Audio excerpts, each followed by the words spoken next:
Merci Sofiane Djilali d'avoir accepté notre invitation. Alors vous êtes actuellement à Alger, vous êtes le président du parti Djil El Jadid et également coordinateur national du mouvement citoyen Mouatana. Alors première réaction, une réaction justement sur le retrait de la candidature de Bouteflika ainsi que sur le report des élections présidentielles. Oui, bonjour, merci de me donner la parole.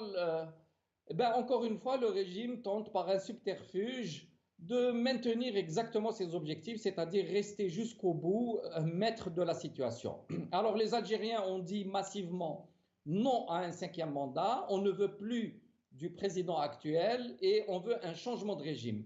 Alors en réponse, M. Bouteflika dit d'accord, pas d'élection et je reste sans élection. Vous n'aimez pas cette constitution, eh ben, on va l'écarter d'un revers de main et on va rester sans constitution. Vous n'aimez pas mes décisions, eh ben, je vais vous montrer que je prends les décisions que je veux.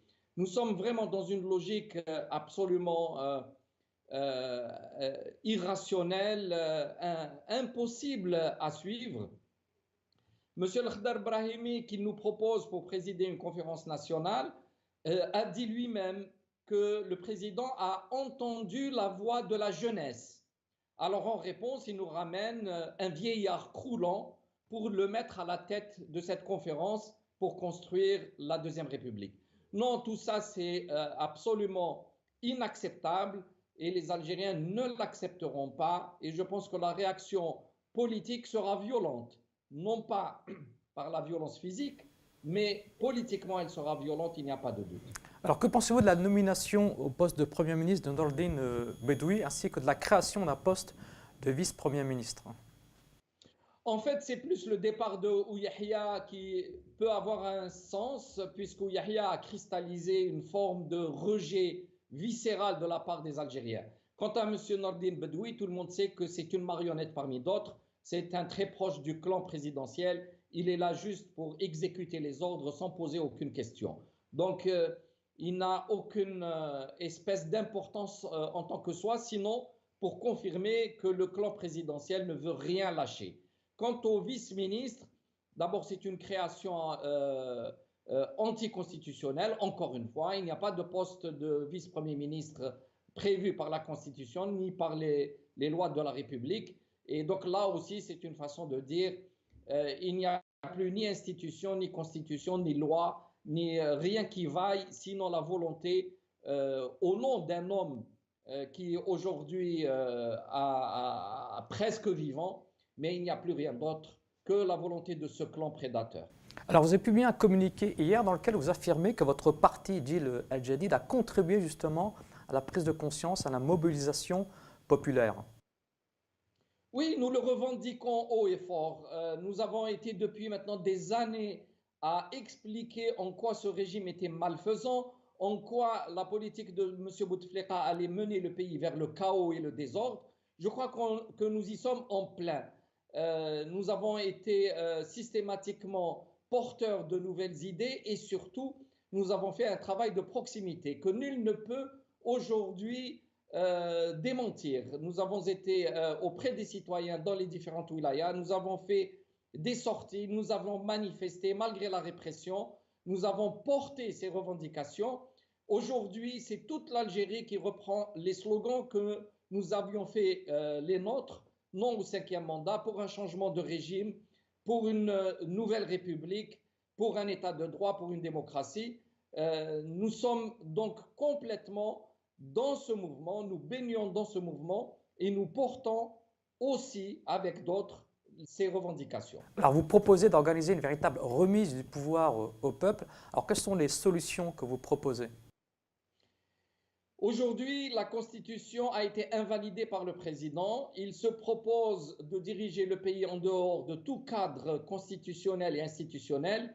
En réalité, cela lui sera refusé. Maintenant, comment organiser la passation de pouvoir vers le peuple ou en tout cas l'expression populaire? Nous avons proposé une démarche, je pense, logique et raisonnable, que le président désigne, puisque lui-même ne peut pas parler, désigne un de ses représentants pour engager des pourparlers avec l'ensemble de l'opposition, avec la classe de la société civile, avec des personnalités, pour créer ensemble un conclave, une forme de congrès ou un forum qui mettra sur pied un gouvernement neutre, non partisan, pour expédier les affaires courantes et préparer des élections sur de nouvelles bases.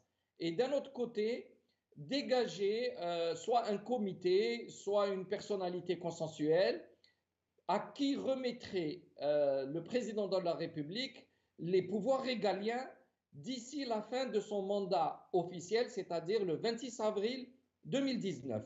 À ce moment-là, il y aurait une passation pacifique du pouvoir, le départ de M. Bouteflika et l'inauguration d'une période transitoire qui pourrait durer entre 6 et 12 mois, à l'issue de laquelle des élections présidentielles sans fraude se finiront par clarifier la position du peuple algérien qui choisira celui qui dirigera le pays dans la phase de construction de la Deuxième République.